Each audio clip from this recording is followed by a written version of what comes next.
할렐루야. 이 예배에 참석하고 계신 우리 모든 성도들에게 지금 밖에 내리는 하얀 눈처럼 하나님의 놀랍고 크신 은혜가 살포시 내리시기를 간절히 소망합니다.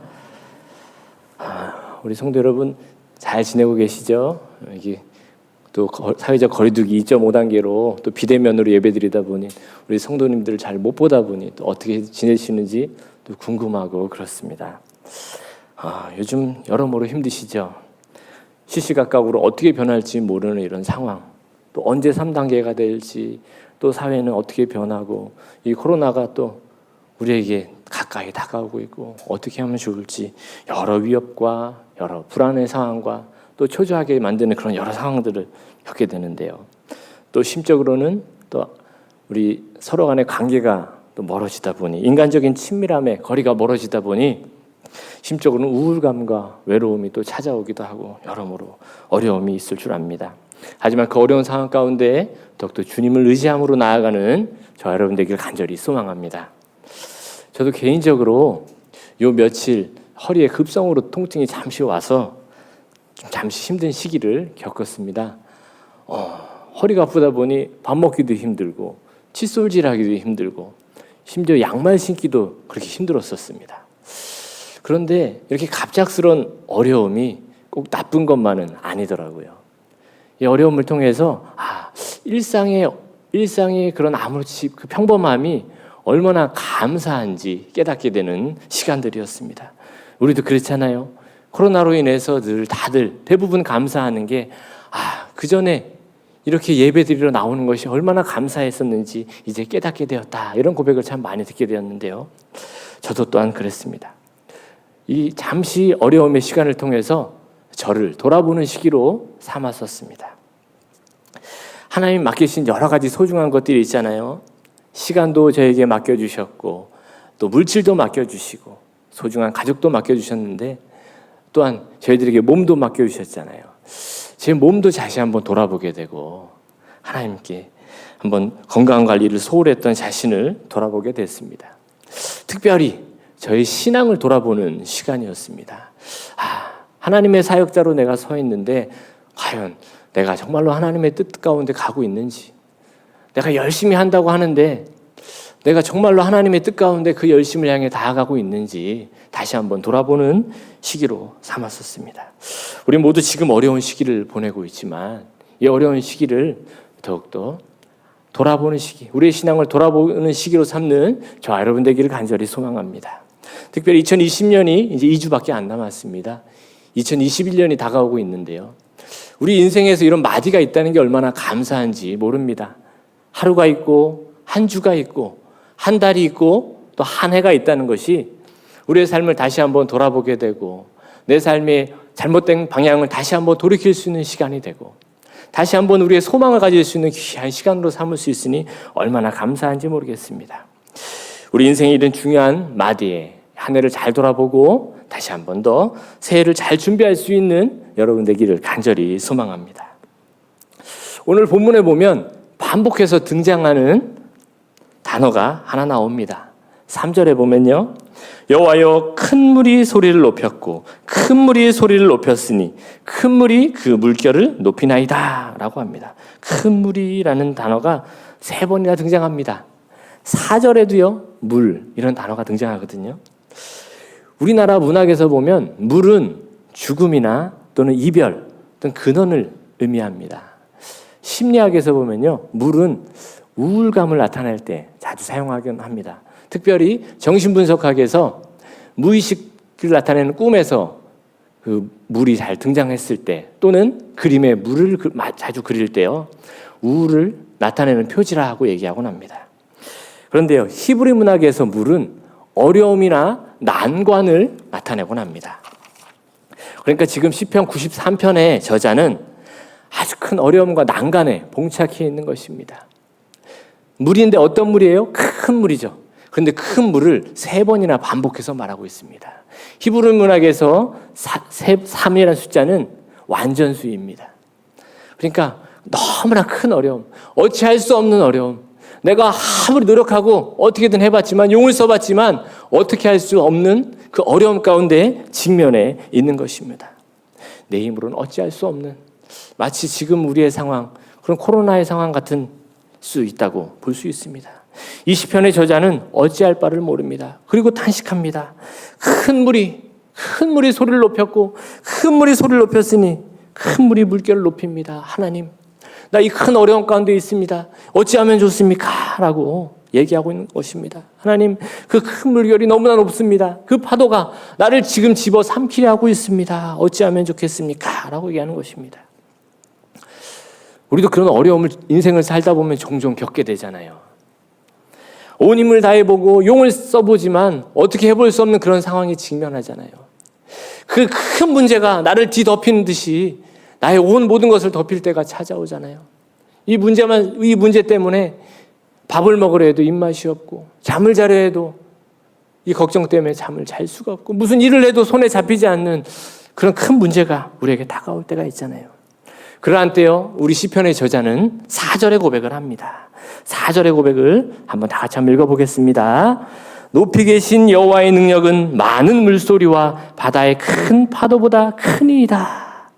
뭐라고 얘기합니까? 여호와의 능력은 뭐래요? 물소리보다 바다의 큰 파도보다 크니이다 라고 얘기하고 있습니다. 지금 이것은요, 그 문제가 해결되어서 얘기하는 것이 아닙니다. 믿음으로 고백하고 있는 것입니다. 하나님의 사람은 이렇게 고백할 수 있어야 하는 것입니다. 여호와의 능력은 어떤 물보다, 어떤 어려움보다, 내 앞에 이 당면한 이 큰 문제보다 하나님이 크십니다. 어떤 문제보다 하나님이 크십니다 라고 고백할 수 있는 사람인 것입니다. 그래서 실제로 두렵고 어렵고 염려가 찾아오지만 믿음의 눈으로 하나님의 크심을 바라보는 사람인 것입니다. 마태복음 14장에 보면 예수님께서 물 위로 걸으신 사건이 나타납니다. 예수님께서요, 여러 병 고치고 또 말씀을 전하는 사역을 하신 후에 제자들을요, 바다에 배를 태워서 너희들 먼저 가 있거라 하고 먼저 보내십니다. 그리고 많은 사람들을 보내신 후에 산에 올라가 잠시 기도하시러 갑니다. 그리고 밤 4경에, 지금으로 치면 지금쯤 될 거예요. 새벽 3시에서 6시 사이에요. 이 제자들은 배 위에 물에 떠서 이렇게 있는데 예수님께서 물 위를 건너오시는 겁니다. 그러니까 제자들이요, 그 새벽에 예수님을 보면 뭐라고 고백합니까? 유령이다! 그럼 예수님이 뭐라고 하시냐? 그 유명한 말씀, 내니 두려워 말아라 라고 얘기하십니다. 그랬더니 마음 급한 베드로가 그럽니다. 예수님, 주님이 맞거든 나도 물 위를 걷게 해주십시오 하니까 예수님이 그래 오너라 하니까요, 베드로가 바로 물 위를 걸어서 주님께로 나아갑니다. 그런데요, 주님만 보고 걸어갈 때는 문제가 없었는데요, 갑자기 그 예수님 뒤에 풍랑이 보이는 겁니다. 베드로 내 옆에서 찰랑이는 물결이 느껴지는 겁니다. 그러니까 베드로가 어떻게 돼요? 갑자기 물에 퐁당 빠지게 됩니다. 그러니까 베드로가 예수님, 저 좀 도와주십시오, 구원해 주십시오 하니 예수님께서 바로 베드로를 건져주시고 뭐라고 하시냐? 왜 염려하였느냐? 믿음이 작은 자야. 그렇게 말씀하세요. 인생을 살다 보면 그런 어려운 가운데 처할 때가 있잖아요. 그런데 주님만 바라보면 괜찮은데 우리 인생에 주님만 바라보는 것이 아니라 그 큰 문제가 크게 다가오고 문제를 바라볼 때 그 물속에 퐁당 빠지는 것이죠. 그런데 인생에 그 풍랑이 찾아올 때요, 우리는 이 찬양의 고백을 해야 되는 것입니다. 거친 파도 날 향해 와도 주와 함께 날아오르리. 폭풍 가운데 나의 영혼 잠잠하게 주를 보리라. 뭐래요? 거친 파도가 날 향해 와도, 아무리 날 뒤덮을 만한 그런 커다란 문제, 커다란 어려움이 다가올지라도 뭐래요? 주와 함께 날아오르리. 우리는 언제나 이 고백이 있어야 하는 겁니다. 그럴 때 어떻게 되느냐? 폭풍 가운데 나의 영혼이 어떻게 된대요? 잠잠하게 주를 본대요. 풍랑이 잠잠해지는 것을 얘기하고 있잖아요. 나의 영혼이 잠잠하게 주를 본대요. 이것이 바로 문제 해결의 키입니다. 주님을 바라보는 것이 문제 해결의 키예요. 그리고요, 이것이 결론입니다. 주님을 바라보는 것이 결론입니다. 우리 인생의 결론인 것이에요. 문제 해결이 결론이 아니라 주님을 바라보는 것이 결론임을 잊지 않아야 됩니다. 하나님 우리에게 문제를 겪게 하시고 어려움을 겪게 하시는 이유가 단지 그 어려움을 겪으라고 주는 것이 아니시죠. 주님을 바라보라고. 궁극적인 우리의 목적, 우리 이 땅의 목적, 주님을 바라보기 위해서 그것을 주님이 말씀하고 있는 것입니다. 거친 파도 날 향해 와도 주와 함께 날아오르리 왜요? 주님을 바라보기 위해서요. 믿음의 사람들은 어떤 어려움 가운데서도 주님을 바라볼 수 있어야 하는 것입니다. 그런데요, 이 어려움이 찾아올 때 문제를 바라보는 것이 아니라 문제보다 크신 주님을 바라봐야 한다라고 얘기하니 누군가 그러더라고요. 목사님, 그 얘기가 참 맞는 얘기긴 한데요. 저에게는 솔직히 좀 진부하게 다가옵니다. 실제적으로 다가오질 않아요. 구체적으로 다가오지 않습니다. 그런데 여러분, 신앙은요, 눈에 보이는 것이 아닙니다. 그래서 때로 실체가 없는 것처럼 느껴질 수도 있어요. 오늘 시편의 저자 93편의 저자도 1절을 이렇게 시작합니다. 1절입니다. 여호와께서 다스리시리니 스스로 권위를 입으셨도다. 뭐라고요? 여호와께서 다스리시리니. 여호와께서 다스린대요. 성도 여러분, 여호와의 다스림은요, 눈에 쉽게 보이지 않아요. 여호와께서 다스리시면요, 우리 육신의 눈으로 볼 수 있는 것이 아닙니다. 어떻게 해요? 믿음의 눈으로 바라볼 수 있는 것입니다. 믿음의 눈으로 바라봐야 하는 것입니다. 그런데요, 중요한 건 이게 실제라는 겁니다. 우리 육신의 눈으로 바라보는 것이 실제가 아니라 창세전부터 그 이전에도 지금도 앞으로도 이끌어 가실 그 주님을 믿음의 눈으로 바라보는 것, 여호와의 다스리심을 믿음의 눈으로 바라보는 것, 이것이 실제라는 겁니다. 여호와께서 여전히 다스리고 계시는 것, 이것이 실제임을 바라보는 것, 그것이 바로 믿음이라는 것입니다. 여호와께서는 이전에도 다스렸고 지금도 다스리시고 앞으로도 다스릴 것이라는 것, 그리고 그분은 참으로 옳게, 참으로 선하게, 참으로 성실하게 만물을 다스리시고 임마누엘, 여전히 우리와 지금도 함께 하시는 그 하나님이시라는 것, 이것을 믿어진 은혜가 저와 여러분의 있기를 간절히 소망합니다. 그래서 우리는 어떤 어려움 중에도 외칠 수 있는 것입니다. 하나님의 능력이 어떤 어려움보다 크십니다 라고요. 이 고백이 오늘 시편의 저자 4절에 있는 것이지 않습니다. 그러니까 4절에 높이 계신 여호와의 능력은 많은 물소리와 바다의 큰 파도보다 크니이다. 여호와의 능력은 크십니다 라고 고백하는 것입니다. 똑같습니다. 그리고 다시 2절에서 주님의 다스리심을 고백합니다. 2절, 주의 보좌는 예로부터 견고히 섰으며 주는 영원부터 계셨나이다. 보좌라는 것은 왕의 자리를 말하는 거잖아요. 주의 보좌는 왕의 다스리심을 말하는 거잖아요. 그런데 그 왕의 다스림이 어떻대요? 견고하대요. 아주 견고하다는 겁니다. 늘 옳고 선하다는 거예요. 지금만 그런 것이 아니라 예전에도 그렇고 앞으로도 그랬다는 거예요. 우리의 눈으로 볼 땐 그렇잖아요. 의심될 때가 참으로 많잖아요. 과연 하나님이 정말 다스리시는가? 내 삶 가운데 정말 하나님 이끌어주고 계시는가? 그렇다면 왜 이렇게 나는 어렵고 이런 시련들이 다가오는 것인가? 하고 바라볼 때가 있잖아요. 정말 이 세계가 공평과 하나님의 정의대로 과연 흘러가고 있긴 한가?